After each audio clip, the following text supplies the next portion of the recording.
Hi, I'm Kelly Jamieson, and this is the Candidates Forum. I'm joined by Maria Pacheco, a longtime Las Cruces resident, a wife and a mother, and your candidate for Las Cruces School Board District 5.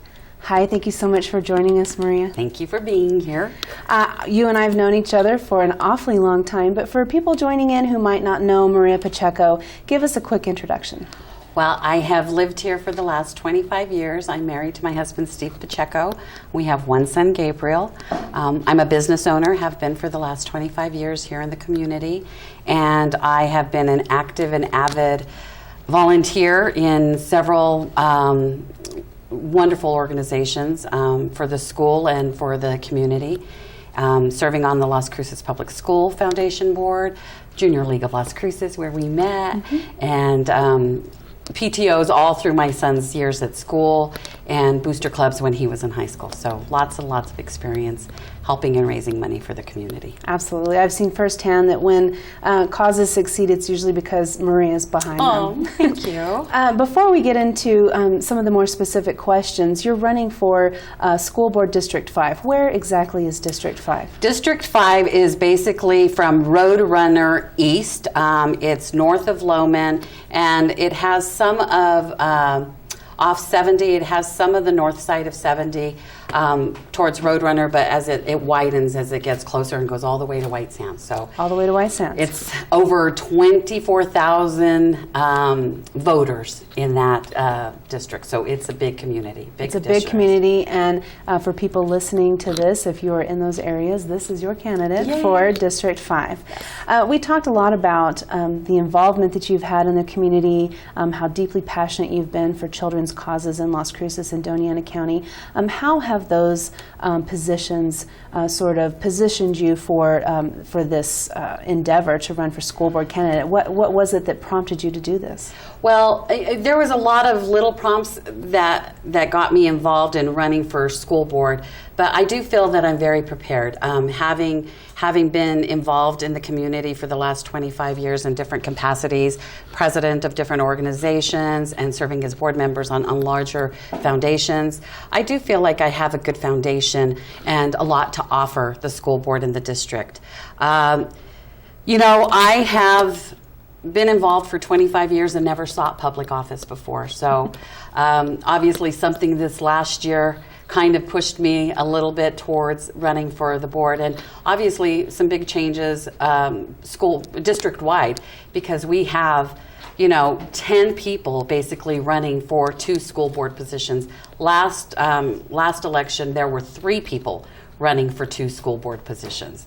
The 2 in my district, Ed Frank and Phillips, were running against each other, and Mr. Castro ran unopposed in his district. There's now 6 people running in his district. So I think a lot of people are wanting some changes and hoping to make a difference. Absolutely. Yeah. You've been very involved in a lot of current events that were centered around the school district, some of them very controversial, most notably the move from Columbia to shutter that school and put those students into Centennial. Your son was a graduate of Centennial High School.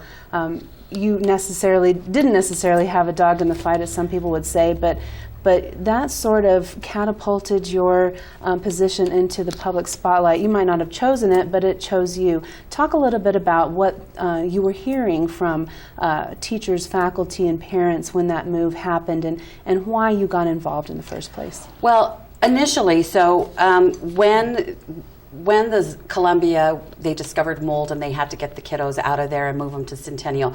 This had nothing to do with that. The kiddos needed to get to a safe place, and they needed to grow and learn and thrive, and absolutely Centennial was the best place for them to be.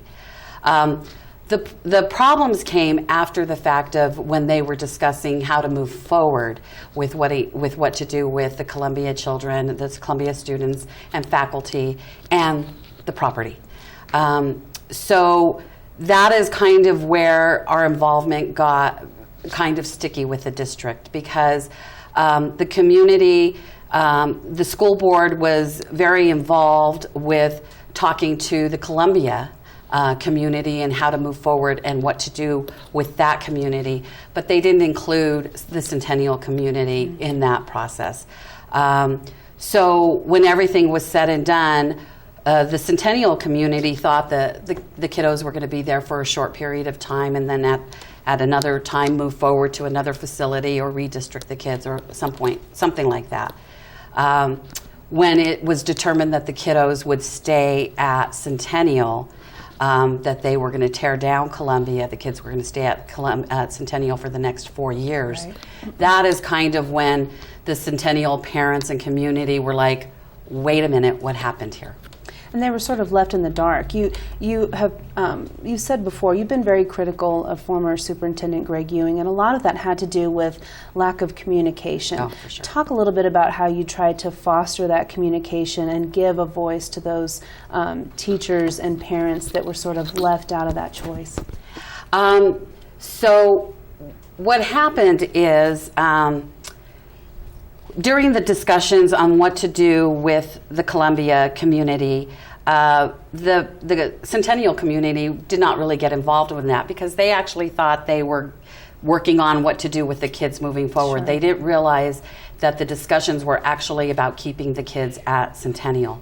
And so when the superintendent went to Centennial and said, this is what's going to happen, this is how it's going to happen, and this is, the teachers really didn't have a say or anything in what was going on. And it was at that point that parents and students and faculty reached out to me and said, Maria, can you help bring this situation to light? My discussions with Dr. Ewing were, please, can we have a town meeting? Can we have a town hall meeting at Centennial, just like you did with Columbia? Bring everyone to the table. Yes. Let's just, all they want to know is how you came to your decision. If you tell them that, they'll understand. But you need to include them in this process. And he was adamant that we had plenty of opportunity to voice our concerns over the previous 4 months, and that that we hadn't. So now it's done. And again, Dr. Ewing, are you saying now that we've forfeited our right to bring our concerns forward because we did not do it during the previous 4 months? And sure. And basically he said, yeah, you did. And so the Centennial community had a school advisory meeting, what was set up to be a school advisory meeting, and parents went to that meeting. I was involved there, and they went to that meeting. There was probably about 150 parents in the room. And the school board and some of the district deputies, superintendent deputies were there, and the superintendent himself. And they would not field questions from the parents. They would not field them there. They wanted parents to write down their questions and concerns, and they would review them and then in turn answer them. But they wouldn't be in a public forum where parents asked them questions about how they came to their determination. Well, that didn't go over very well, and at that point, Superintendent Ewing walked out of the meeting. President Ed Frank walked out of the meeting, and a few other deputies walked out of the meeting as well. To his credit, Mr. Jaramillo stayed and kind of got a tongue lashing from the parents, and did as well as he could to sure. to manage a pretty I wouldn't say hostile crowd, but a pretty annoyed crowd. Sure. They felt disenfranchised. Mm-hmm. And so at that point, that is kind of when I just said, something's got to change. When the school board president walks out on the people who elected him and says, I can't, I'm not going to do it the way you want to do it. That to me was the first trigger for me starting wanting to run for school board. Certainly a lot of takeaways from those developments, as you said, for teachers, for parents, and for the school board itself. What do you think could have been done differently? Had you been on that school board, how would you have handled that?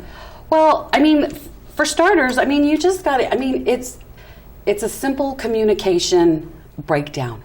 And I will be honest, Kelly, I sat on a radio show not too long ago, and Ed Frank was there, and he did admit that he did not handle this well. He could have handled it better. Mm-hmm. And I was shocked that he said that, but it was the truth. For starters, it's very simple. Senora Flores is the representative from Centennial. I believe that she should have reached out to her constituents, her stakeholder, her parents, her students, and said, this is what we're considering. We're considering keeping these kiddos at Centennial. You guys need to come forward and say if there's a problem with that or if you have concerns about that, you need to come to these school board meetings and bring it up. Never done. And honestly, I believe that they knew that it was going to be an uproar. I think they knew that it was not going to be taken very well by the parents of Centennial. And not that the kids don't need to be there, but there's different campuses for different ages of kids for a reason. And I don't believe that a high school campus is the best place for elementary school kids. So I know that other Centennial parents felt the same way. I know a lot of educators felt the same way, that was not the best place for them to be long term. They completely understood about the short term and them being there that year. Sure. But that Superintendent Ewing did not even consider another option about moving the kids to another facility, about redistricting them, any of that. I believe I believe the school board missed the boat on that. I think they should have gotten more information on the cost and stuff to make those changes. And as a school board member, when you win election, how do you feel, Centennial and Columbia issues aside, how do you feel that the school board should be fostering those lines of communication with people in our community? Children First is one of your platforms. Yeah. How do we keep kids first and foster very meaningful, productive dialogue within our community? It's something that I've done since the beginning of time. You talk to people. It's not hard to do. You ask educators how they feel, what's going on. You ask parents, how's everything going? What do you need? I'm not an educator, so I don't always know all the needs and wants, but I have spent 25 years raising money for educators, and I don't presume to tell them this is what you need for your classroom. I only ask, what do you need and how can I help get it for you? So to open up that dialogue is a very simple process. To be transparent in your decisions is very simple. I spent multiple email communications, a very heated phone call with Dr. Ewing. That should not happen between a superintendent and a community member. They should have been, from the get-go, they should have been open, a dialogue to both communities and got both communities involved in the process. And like I said before, if the best place for those kids, and they could say, dollar for dollar, redistricting the kids cost, I'm making up numbers, $1 million. Sure. And as an example. As an example, yeah. And moving them to another facility that we may have to buy is going to cost $800,000, and keeping them at Centennial is going to cost $300,000. Then the stakeholders can say, okay, I get it. I get it, right? I get it. I understand. You guys considered that. But when we asked Mr. Jaramillo what the fiscal budgetary things were, keeping them at Centennial, moving them, redistricting, those numbers had not been presented to the school board that he could remember. So it was always about keeping the kids at Centennial. And that's initially what started the whole thing for me. Sure. Is just that lack of communication and the hostility that I felt from the board. Sure. And the district. And that was your call to action. Yeah. We still have many questions left with Maria, but we're going to go to break now. Coming back, Maria's priorities for addressing the teacher shortage. We're back in a minute.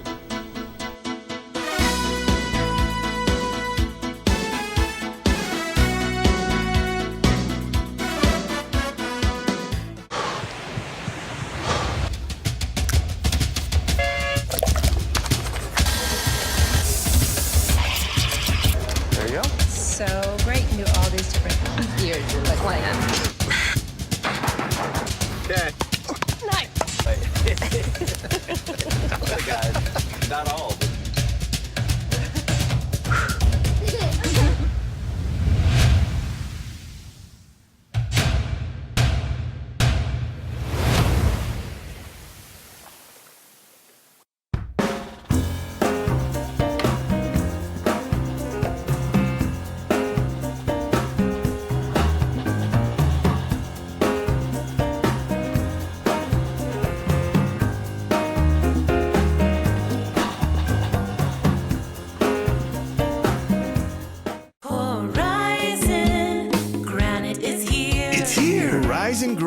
is here. We'll come to you to customize your kitchen and bathroom with beautiful countertops and cabinets. Find out more at horizongranite.com. Call us at 575-650-3180.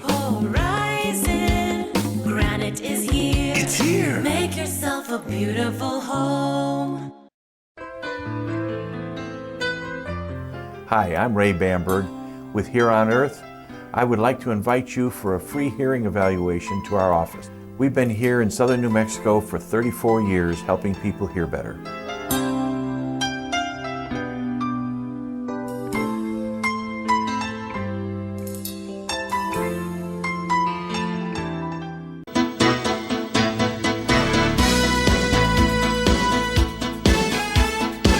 We're back. I'm Kelly Jamison, again joined with Maria Pacheco. Maria is running for Las Cruces School Board District 5.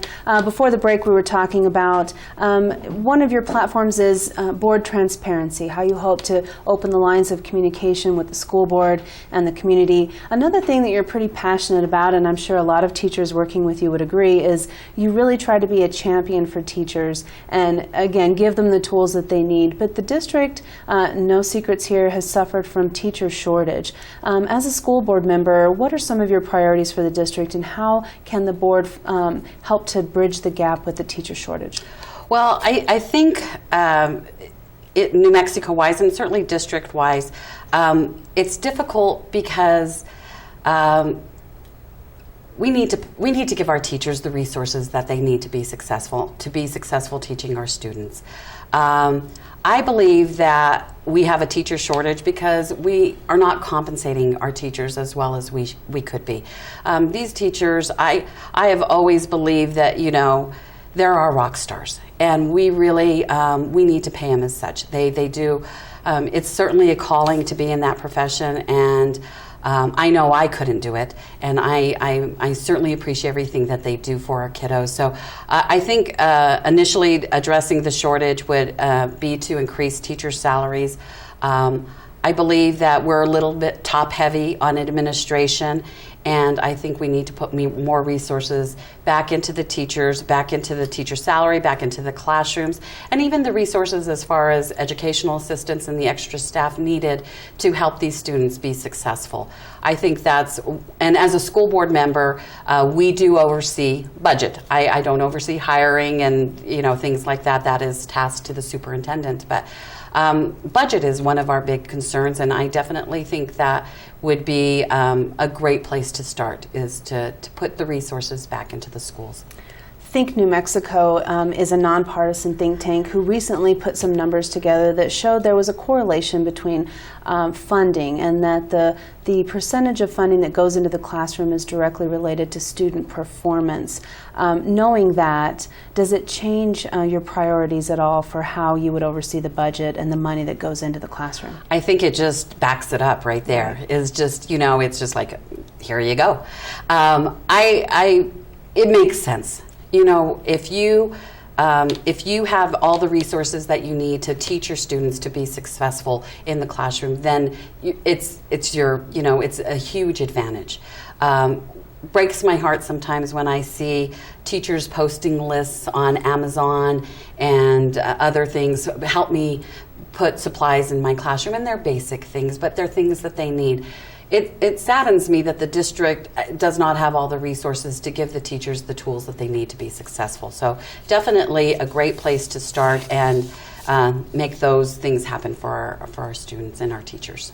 We talked a little bit about your professional background. You're a business owner. Never held a paid position in the school district, but that doesn't mean that you're not absolutely qualified to oversee Las Cruces Public Schools from the board perspective.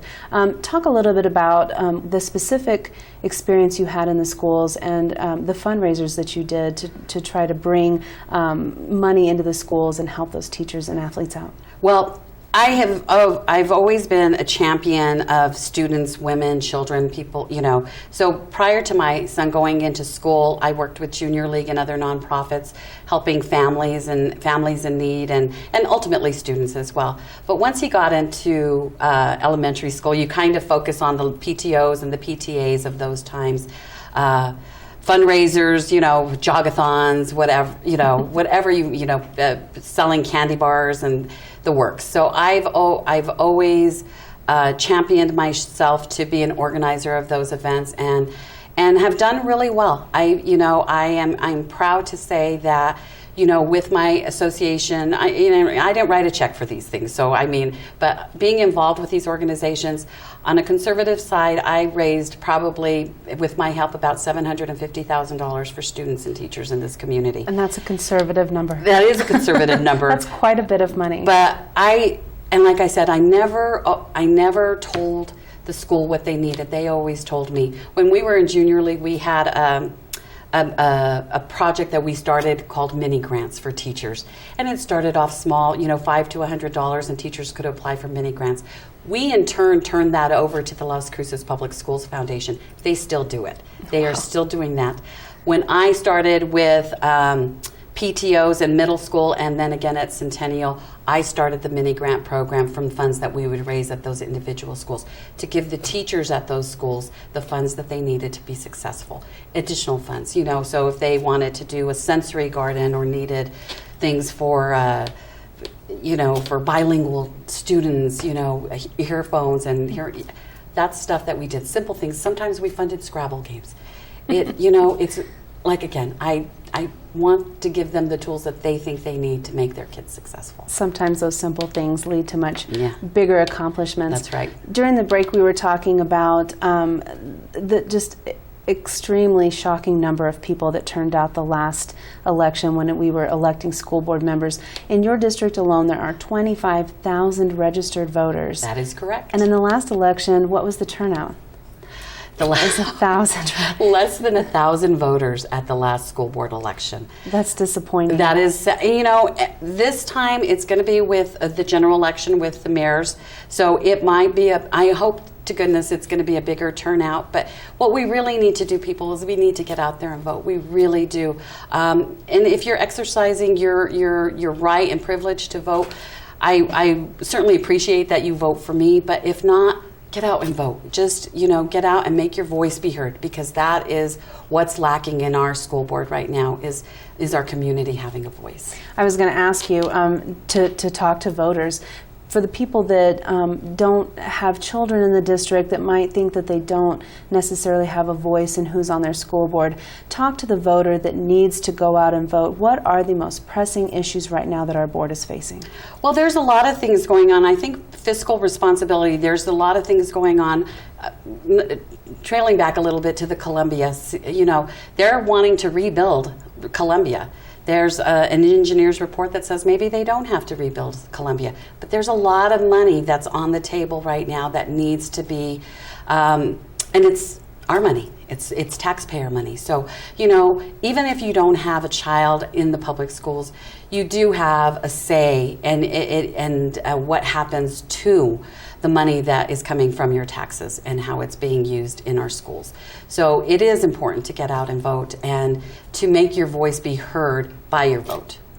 We've talked, during this segment, we've talked about many topics that are very near and dear to your heart, communication being one of them, teacher morale, giving the teachers the tools that they need to be successful in the classroom, and just getting out and voting.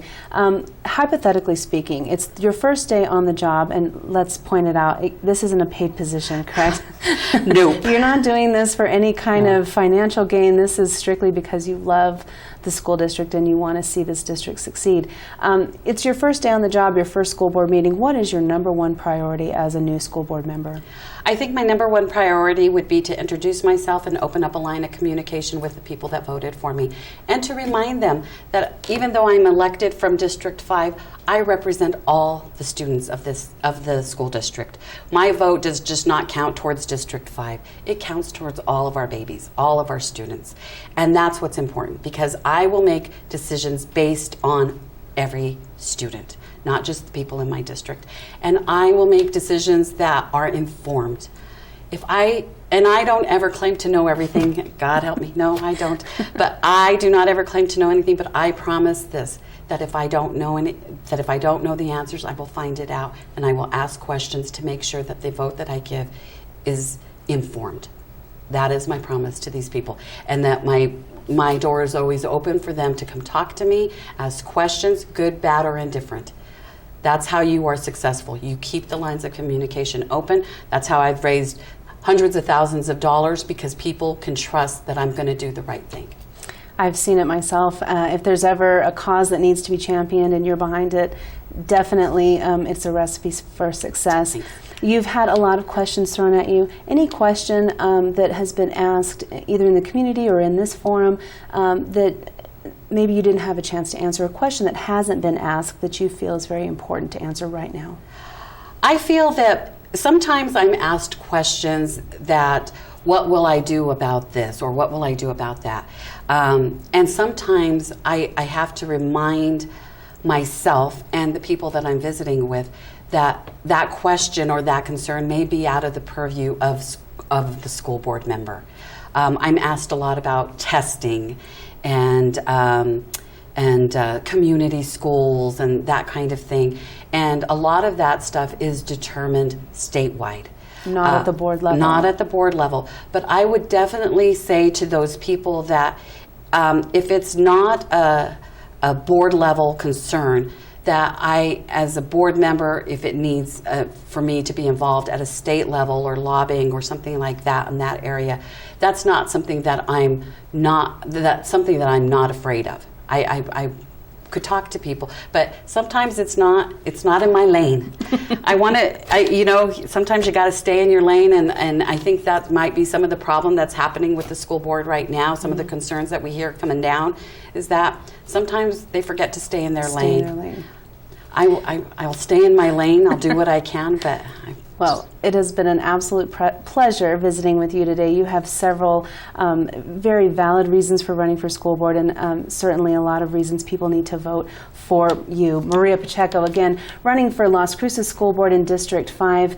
We're just about out of time, but just as a reminder, October the 8th is the first day of early voting here in Doña Ana County. It's also the last day to register if you are not yet registered to vote. Don't forget, Election Day is November the 5th. It is a municipal election. Several candidates are on the ballot, again, including Maria Pacheco for Las Cruces School Board District 5. Maria's platform, Children First, New Vision, New Voice, Your Choice. Maria Pacheco for Las Cruces School Board District 5. Thanks for joining us.